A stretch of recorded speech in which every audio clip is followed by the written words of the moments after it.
Приветствую, друзья! Продолжаем изучать беспроводные ТВС-наушники от компании Knowledge Zenith. Как обычно, у нас тут гибридная схема излучателей, состоящая из 10-мм динамика и арматурного драйвера 319.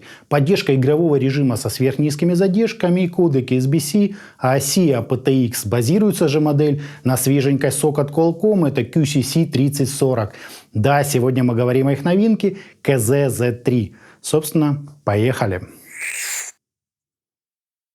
Упаковка выглядит довольно скромно, с изображением модели, перечнем основных достоинств и полным списком технических характеристик на боковой грани. В комплект нам положили вот такую вот инструкцию по эксплуатации, короткий Type-C кабель и 3 пары силиконовых амбушюр разного размера. Насадки тут узкие, да еще и с подрезанным сердечником. Мне такие не подходят от слова совсем. Пришлось их заменить на стандартные вот такие вот из набора Дуну. При этом места в кейсе для них достаточно, но прям вот впритык. Контактов чашечки, конечно, касаются, но крышку надо дополнительно придавливать пальцами при закрытии. Кейс по габаритам, на мой взгляд, небольшой. Из функциональных элементов у него есть зарядный Type-C порт снизу и единственный светодиодный индикатор внизу. Все, как вы понимаете, очень скромненько.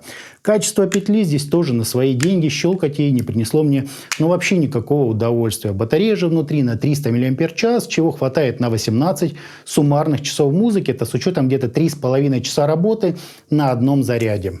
Чашечки выглядят тут, на мой вкус, довольно-таки скромненько, намного скромнее, чем у TRN BT1, хотя здесь на вкус и цвет. Фейсплейты оформили металлической такой фигурной вставкой, под логотипом скрывается, конечно же, сенсорный слой. Одно касание по нему ставит музыку на паузу, удержание вызывает голосового ассистента, 2 касания переключает треки вперед и назад, и 3 касания включает или отключает игровой режим, снижающий задержки при просмотре видео или в играх. Так, в стандартном режиме лучше соединение, но задержки составляют целых 120 миллисекунд, а в игровом всего 40 миллисекунд. Внутренняя же часть имеет полупрозрачную такую вставку, сквозь которую нам виден 10-мм динамический излучатель и компенсационное отверстие над ним.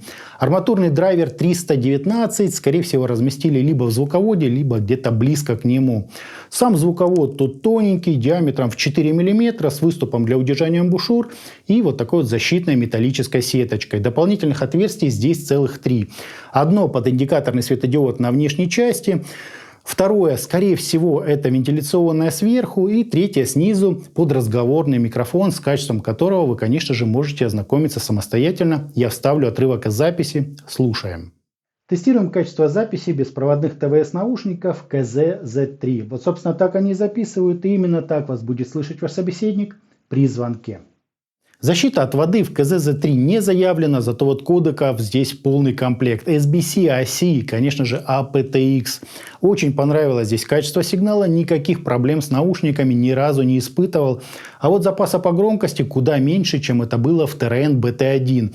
Да, его с головой хватает, я слушал максимум на 70% из 100, но у BT1 его было еще больше. Хотя вот там отсутствовал aptX, так что у каждого свои достоинства. Вот так вот, собственно, друзья, это все и выглядит.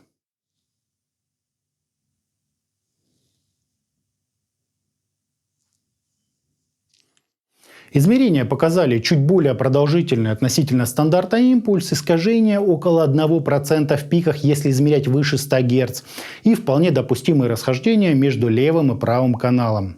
Фаза логично следует за частотной характеристикой, а затухание на 30 и 60 дБ соответствует где-то 40 и 70 миллисекунд, что реально очень круто для просмотра видео и игр. АЧХ же показывает подъем низких частот на 25 дБ, значительное выделение области разборчивости и легкое подчеркивание бриллианса на фоне сильно ослабленных высоких частот. По подаче наушники нам приготовили в довольно-таки притемненном стиле. Много густого объемного баса с легким тембральным рисунком. Аналогичная же по составу массивная середина с большими сочными образами и сильно убранные на задний план верхами.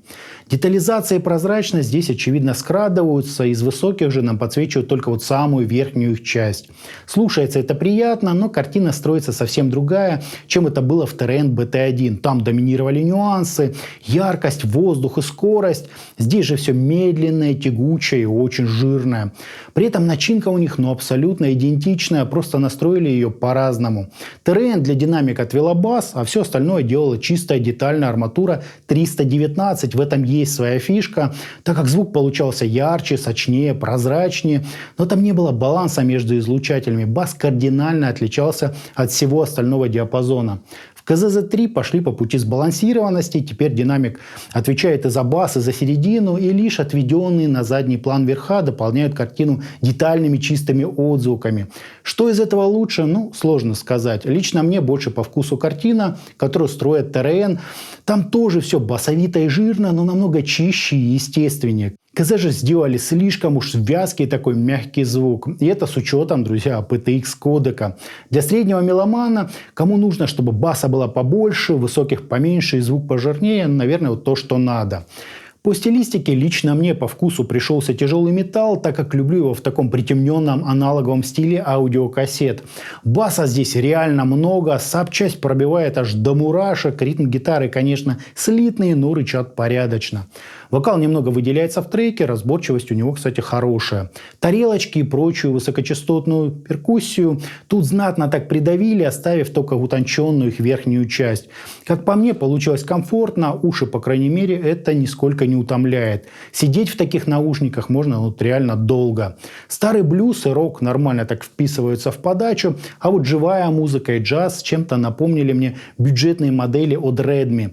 Впрочем, из плюсов здесь нет явного ощущения закрытости пространства или очевидного гула, несмотря на выбранный характер звучания. Очень специфичный тюнинг, лучше всего его оценят басхеды и ВЧФобы. Такое вот новое понимание звука у Knowledge Zenith. Это и не хорошо, и не плохо, просто своя специфика и, как следствие, своя публика. Если вы любите в звуке открытость, естественность, разрешение и воздух, новые модели от КЗ вообще не ваш выбор. Это без сомнения интересно, но направление совсем не массовое. Только для тех, кто любит большой бас, жирную, чуть смягченную середину и почти без высоких. Итогом беспроводные наушники КЗ-Z3 без сомнения радуют своей прекрасной посадкой, отличным сенсором, наличием игрового режима с минимальными задержками и, конечно же, поддержкой aptX кодека. Звучат же ушки на любителя. Баса реально много, серединка приятная, насыщенная, но высоких частот нет, как и во всех последних проводных версиях наушников от того же бренда. Вот так вот, друзья, без верхов. Если это то, что вы любите, то, как говорится, милости просим. Если нет, то хорошей альтернативой им станут те же ТРН BT1. Аналогичная начинка, просто совсем другая ее настройка, кардинально другая. Вот такие вот совсем не попсовые получились у КЗ наушники. Годные, но далеко не для всех. Это были КЗ-Z3. На этом у меня все. Всем добра, всем пока-пока. Подписывайтесь на канал и оставляйте комментарии под роликом.